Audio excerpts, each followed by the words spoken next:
Yang menarik dari ayat ini, ketika Allah berbicara tentang tawadu, Allah menggunakan kata mereka berjalan di atas bumi dengan tawadu.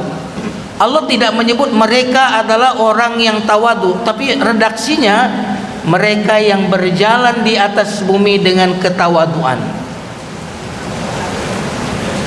Apa rahasianya jamaah sekalian? Memang kalau kita di rumah tawadu semua di rumah, betul nggak?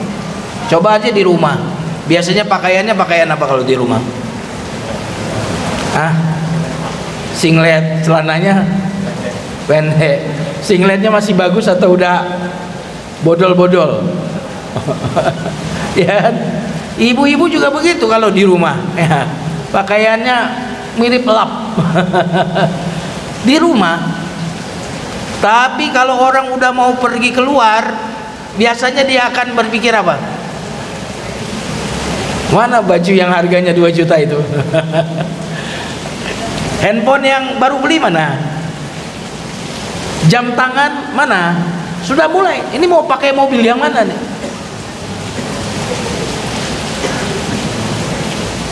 Artinya kesombongan itu biasanya saat kita berinteraksi dengan orang lain. Muncul kesombongan. Saat kita keluar dari rumah kita, muncul keinginan untuk menyombongkan diri. Dan Al-Quran itu senantiasa menggunakan kata berjalan. Makanya wala tamshi fil ardi marahan, janganlah kalian berjalan di muka bumi ini dengan sombong.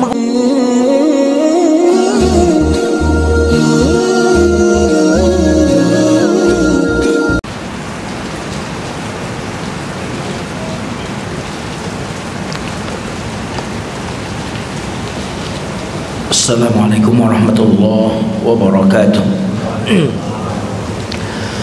Alhamdulillahilladzi anzala minas samai ma'an mubarakan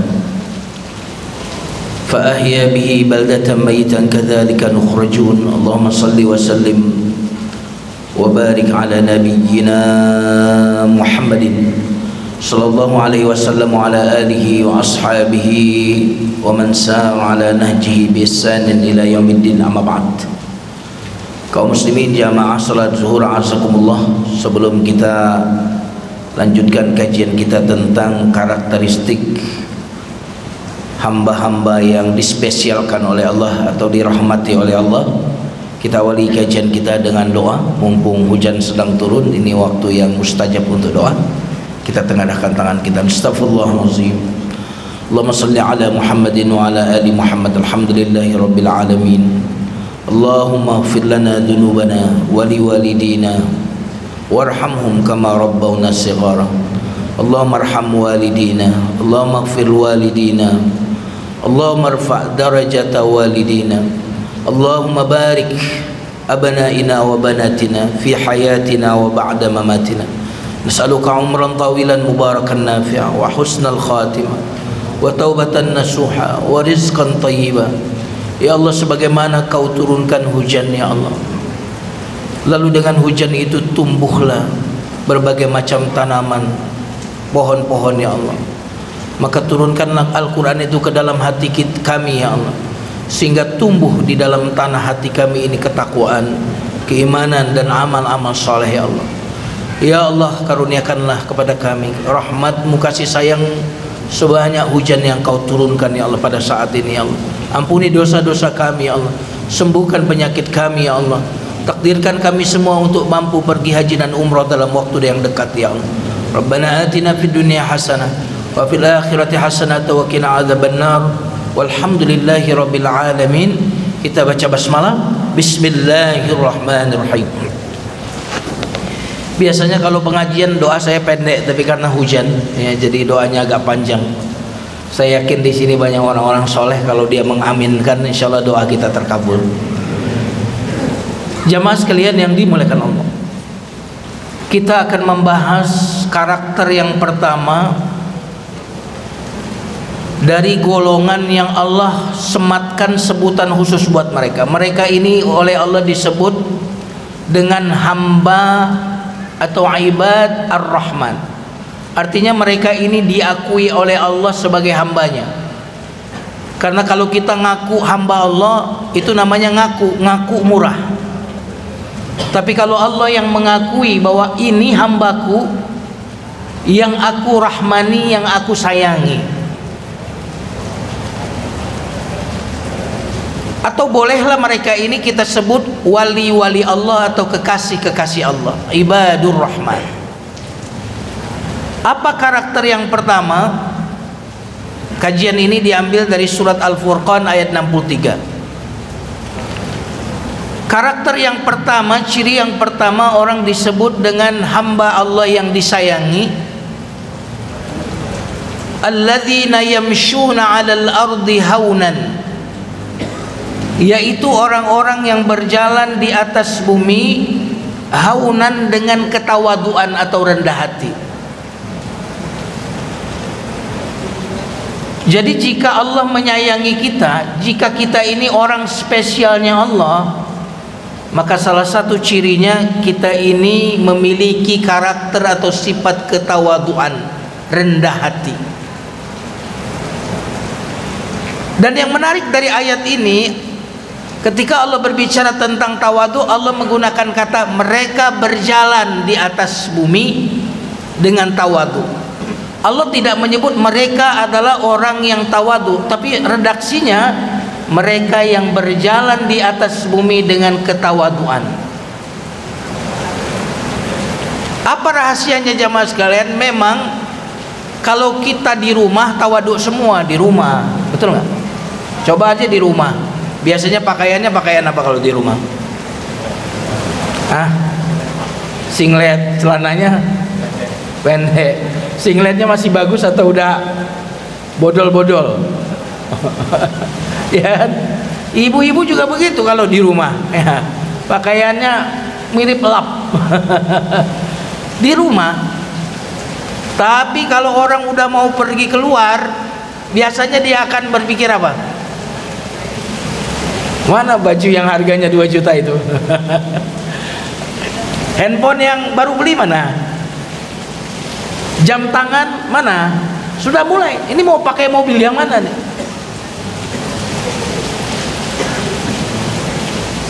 Artinya kesombongan itu biasanya saat kita berinteraksi dengan orang lain. Muncul kesombongan. Saat kita keluar dari rumah kita, muncul keinginan untuk menyombongkan diri. Dan Al-Quran itu senantiasa menggunakan kata berjalan. Makanya wala tamshi fil ardi marahan, janganlah kalian berjalan di muka bumi ini dengan sombong, menggunakan kata berjalan.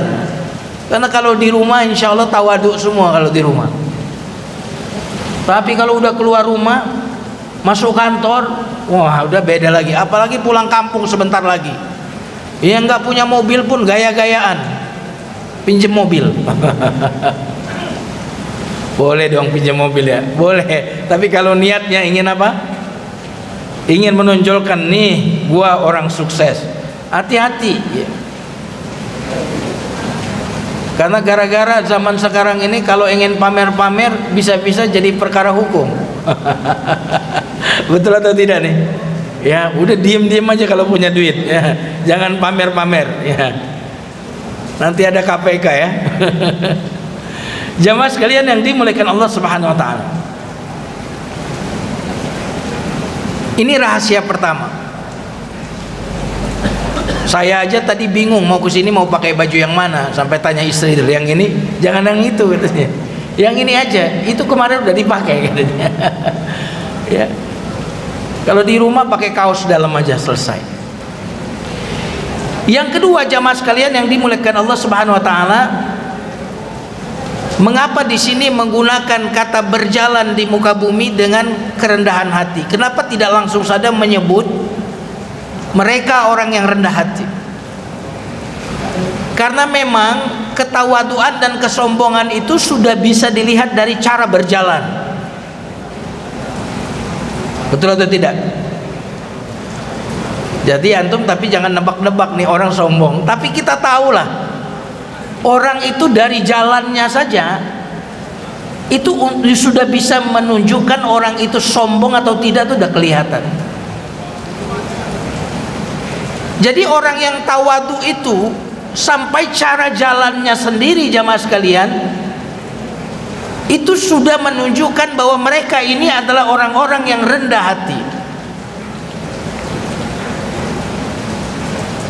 Inilah keindahan Al-Quran. Makanya Al-Quran itu bukan cuma mendidik bagaimana makan kita, tapi Al-Quran itu juga mendidik bagaimana cara berjalan kita. Wah, ini luar biasa, iya kan? Al-Quran itu bukan mendidik bagaimana sholat saja, tetapi Al-Quran itu juga mendidik bagaimana kita cara bersuara. Waghdud min sautik, rendahkan suaramu, jangan terlalu kenceng, jangan juga terlalu pelan. Waghdud min sautik. Dalam surat Luqman itu nasihat Luqman kepada anaknya apa? Waghdud min sautik, inna ankaral aswati law sautul hamir. Jadi agama kita ini mendidik seluruh totalitas kehidupan kita. Jamaah sekalian yang dimuliakan Allah Subhanahu wa taala, rahasia yang berikutnya dari kata berjalan ini sangat menarik. Kata berjalan ini karena berjalan di atas bumi. Bumi itu maksudnya tanah. Ada apa hubungan antara orang yang tawadu dengan berjalan di atas bumi? Karena orang yang rendah hati itu saat dia berjalan di atas bumi atau di atas tanah, mereka mengingat asal kejadian mereka dari tanah. Ini luar biasa. Kita diciptakan dari apa, jamaah sekalian? Nabi Adam dari mana? Dari tanah. Tanah itu simbol tawadu. Makanya tanah itu adanya di atas atau di bawah kaki kita. Di bawah kaki kita, dia rendah hati. Makanya karena dia rendah hati, tawadu, Allah angkat derajat tanah. Barusan kita cium tuh tanah tuh. Barusan aja kita cium tuh tanah. 5 kali kita cium tanah. Kenapa? Karena dia rendah hati. Tidaklah seseorang itu merendahkan diri, kata Nabi. Nabi meletakkan tangannya menempel ke tanah, kecuali Allah akan mengangkat derajatnya seperti ini. Lalu Nabi balikkan, ya, menghadap ke arah langit. Bagaimana tawaduknya tanah ini sehingga dia berada di kaki kita. Kita injak-injak, tapi karena itulah kemudian Allah muliakan tanah itu. Kamu wajib mencium tanah itu 5 kali sehari. Salat 5 waktu kita cium dia.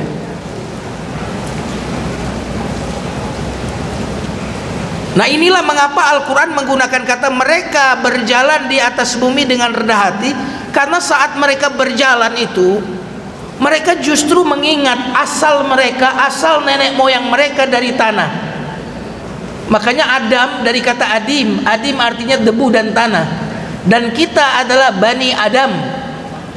Kalau mau diterjemahkan Bani Adam, hei keturunan tanah, gitu.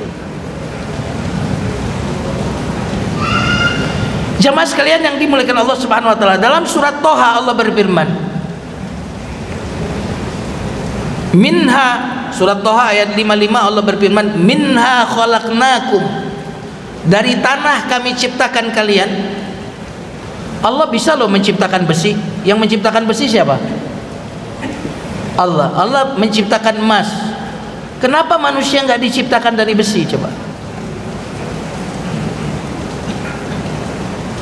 Sehingga kalau berbentur dengan apa gitu kan, ya nggak lecet sama sekali gitu, nggak terluka. Allah bisa menciptakan kita dari besi karena besi ciptaan Allah kan. Allah bisa menciptakan kita tuh dari batu, batu ciptaan Allah. Dari baja bisa.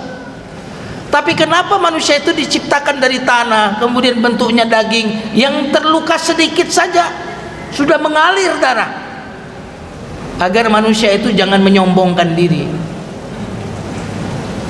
agar dia jangan pongah dan sombong. Ini diciptakan dari tanah aja, daging, darah ini, coba bayangkan, masih banyak orang yang menyombongkan diri. Gimana kalau manusia itu diciptakan dari besi? Jamaah sekalian yang dimuliakan Allah Subhanahu wa taala, dalam surat Toha ayat 55 Allah berfirman, dari tanah kami ciptakan manusia, dan ke dalam tanah pun kami akan mengembalikan manusia, dan dari tanah pun kami akan keluarkan manusia untuk kedua kalinya. Ciptakan dari tanah, mati nanti masuk ke tanah, bangkit nanti juga dari tanah. Kalau hujan turun, ada tanah, tumbuh tumbuhan. Jadi kalau Allah ingin membangkitkan, seperti Allah menumbuhkan tanaman yang tidak ada rumput, Allah turunkan hujan, tumbuh rumput. Apalagi manusia yang jasadnya sudah ada di dalam tanah. Logika kita, yang gak ada rumput saja Allah turunkan hujan, tumbuh rumput. Jadi manusia yang ada di dalam tanah itu, tulang-tulangnya, bekas-bekasnya masih ada, tentu lebih gampang bagi Allah untuk menumbuhkan dan menyusunnya kembali.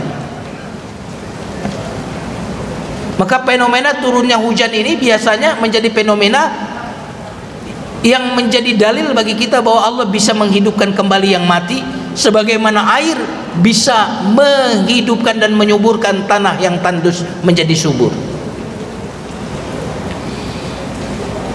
Jamaah sekalian yang dimuliakan Allah Subhanahu wa taala, jadi karakter ibadur rahman adalah orang yang berjalan di atas bumi ini dengan rendah hati. Orang yang kalau berjalan, karena dia menginjak tanah, dia ingat tuh, bahan ciptaan saya tuh saya injek-injek tuh, nggak pantas saya sombong. Orang saya sendiri saya injek itu, bahan penciptaan saya injek. Makanya ketika Allah menciptakan Nabi Adam, Iblis disuruh sujud nggak mau. Alasannya kenapa? Tanah. Ngapain tanah disujudin? Iblis lupa bahwa manusia itu bukan cuma dari tanah, tapi manusia itu ditiupkan ruh. Gitu. Emang kalau dari tanah, ya begitulah tanah di bawah. Nah, di dalam Al-Quran surat Al-Kahfi, salah satu cara kita menasehati orang yang sombong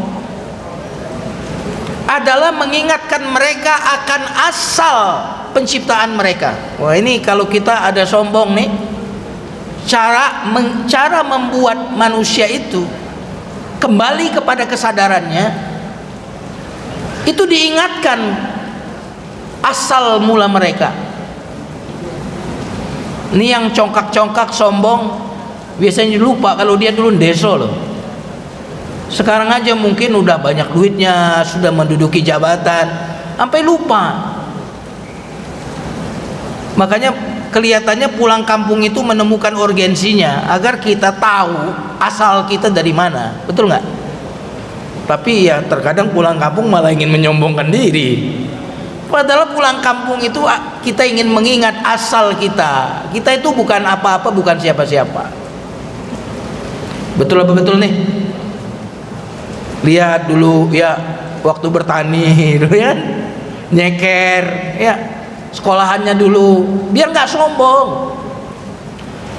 Maka di dalam surah Al-Kahfi ayat 37 Allah Subhanahu wa taala berfirman ketika bercerita tentang pemilik kebun yang menyombongkan dirinya,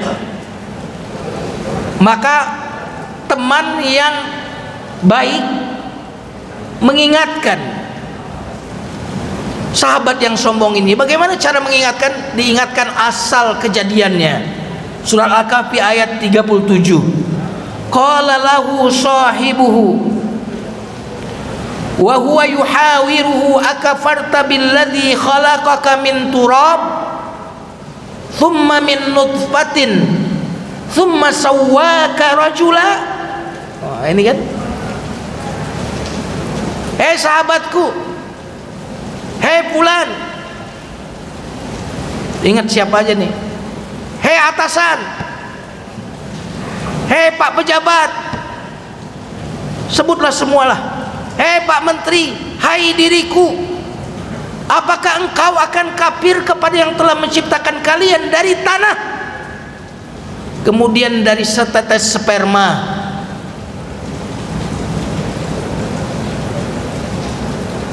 Ketika seorang yang kuat, gagah, berjalan dengan kesombongan, dinasihati oleh seorang ulama, fulan, jangan kau jalan sombong seperti itu. Kata orang ini, emang kamu gak tahu siapa saya? Oh, saya sangat kenal siapa Anda, kata yang menasihati ini. Anda itu asalnya keluar dari 2 lubang najis awalnya. 2 kali Anda keluar dari lubang najis. Dari apa? Dari ayah Anda, dari lubang najis ibu Anda. Itu pertama tuh. Kemudian nanti setelah terbentuk di dalam rahim ibu kamu, 9 bulan lamanya keluar lagi dari lubang najis. Jadi saya sangat kenal Anda, gitu. Antara awal dan akhir, kemana-mana Anda membawa urin najis. Coba lihat. Jadi nggak pantas. Orang-orang itu rata-rata yang menyombongkan diri itu lupa diri, tak tahu diri. Semua orang yang zolim rata-rata sombong. Rata-rata karena sombong, lupa diri orang yang zolim itu. Kalla innal insana la yatagha ar-ra'ahu istaghna. Manusia itu akan melampaui batas ketika dia merasa sangat kaya, sangat berkecukupan. Yatgha. Makanya kenapa sebelum ayat ini Allah ingatkan, baca dirimu manusia yang telah diciptakan dari setetes sperma, segumpal daging yang menempel di dinding rahim ibumu. Baca dirimu. Itu kan awalnya gitu. Iqra bismi rabbikal ladzi khalaq, khalaqal insana min 'alaq. Iqra, baca. Kamu itu punya ini, punya itu karena Rabb kamu adalah akram. Rabb kamu itu baik, Rabb kamu itu mulia, maka kamu punya ini, punya itu. Baca. Baca, kamu itu bisa S2, S3. Kenapa? Tuhanmu yang mengajarkanmu. Alladzi 'allama bil qalam, 'allamal insana ma. Jadi Tuhanmu yang memberikan. Baca. Kalla, sekali-kali ternyata manusia itu tidak membaca dirinya, sehingga yatgha, melampaui batas. Ketika dia sudah pinter, sudah punya kedudukan, sudah punya uang, sudah punya jabatan, dia lupa membaca asal dirinya sehingga sombong. Dan ketika sombong ini terjadi, ketika dia tidak suka sama orang lain, benci kepada orang lain, apa yang terjadi? Dia kemudian menyakiti orang yang dia tidak suka itu dengan cara yang ganas, diinjak-injak sampai orang bisa koma beberapa hari, sampai tega membunuh orang. Kenapa? Karena sombong, jemaah sekalian.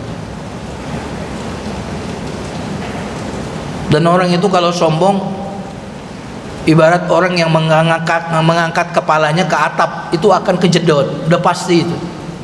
Tidak ada ceritanya orang yang sombong itu selamat. Orang yang sombong itu, karena sombong itu sifat Allah. Siapapun yang menyombongkan diri akan bermusuhan dengan Allah.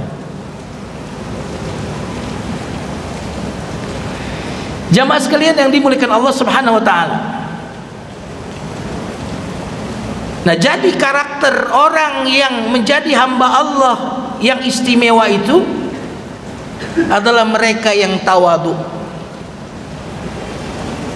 Maka di dalam surat Al-Isra ayat 37 Allah berfirman, "Wala tamshi fil ardi marahan, innaka lan takhriqal arda wa lan tablughal jibala tula." Hei manusia, janganlah engkau berjalan di muka bumi ini dengan sombong. Kakimu tidak bisa menembus bumi, lehermu, kepalamu itu tidak bisa menjangkau gunung, nggak akan setinggi gunung. Bahasa Al-Quran itu indah banget. Jamaah sekalian yang dimuliakan Allah Subhanahu wa taala, apa makna sombong? Karena ada sahabat yang seneng pakaiannya bagus, sendalnya bagus. Ya Rasulullah, apakah itu sombong? Kata Nabi, sesungguhnya Allah itu maha indah, suka sama yang bagus-bagus, yang indah-indah. Itu bukan sombong. Tapi sombong itu kata Nabi, batarul haqq wa ghamtun nas. Sombong itu adalah menolak al-haq, kebenaran, wa ghamtun nas, dan meremehkan orang lain. Nah, itu sombong. Karena lawan dari sombong tawadu, lawan dari tawadu sombong. Berarti kalau tidak tawadu berarti apa? Sombong. Dan tidak akan masuk surga orang yang di dalam hatinya ada sebesar biji sawi kesombongan. Wah, luar biasa tuh.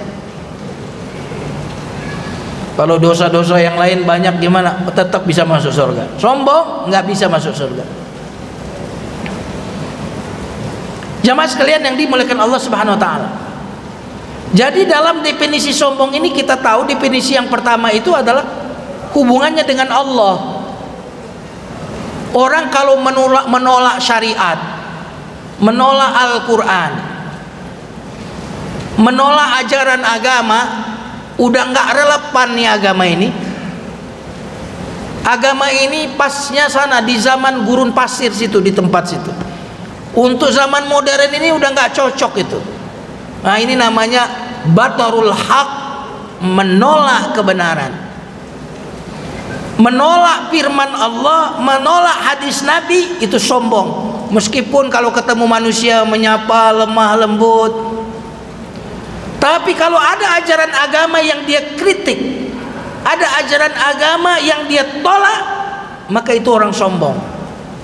Karena definisi sombong kata Nabi adalah menolak kebenaran.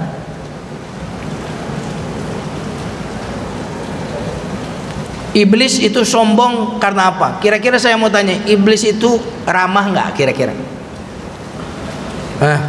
Halo?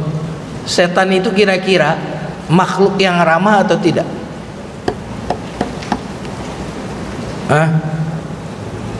Halo?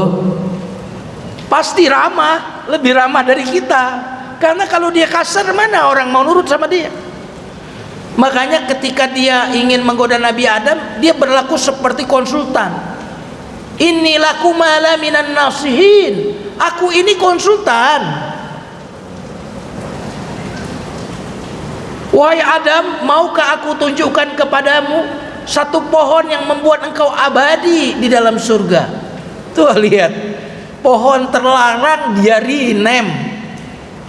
Itu kan pohon haram, dia rename itu pohon haram itu dengan nama baru. Apa namanya? Pohon keabadian, bahasa Arabnya khuldi. Makanya khalidina fiha, khuldi, di rename. Persis setan-setan zaman sekarang tuh suka membuat nama-nama yang buruk seperti baik, itu diberi nama emansipasi wanita. Tuh. Apalagi itu?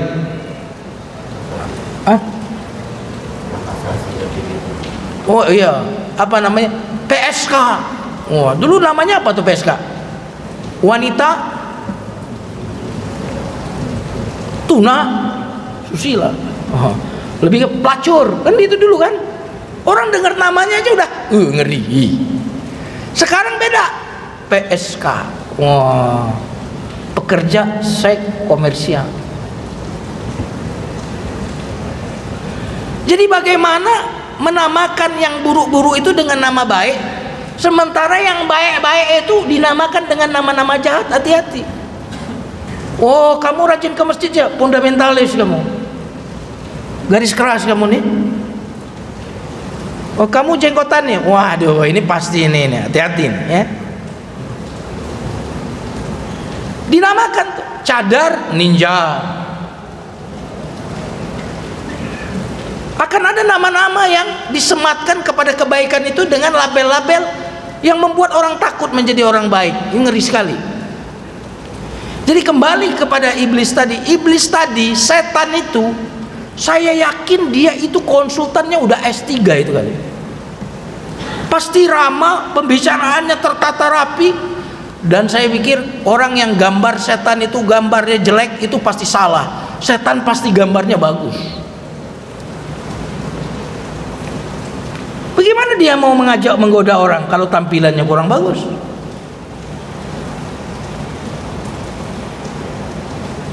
Nah, yang membuat dia dikatakan sombong apa kalau demikian? Yang membuat dia mengatakan sombong karena dia menolak kebenaran, sujud kepada Adam. Ada perintah, tapi dia tolak, sombong. Jadi kalau kita perhatikan, kelihatannya sih lemah lembut kelihatannya, tapi seringkali ada banyak aturan agama ini yang kita tolak. Orang itu sombong berarti. Dan jamaah sekalian yang dimuliakan Allah, maka tidak mungkin agama ini dijalani oleh orang yang sombong. Tidak mungkin agama ini dilaksanakan oleh orang-orang sombong.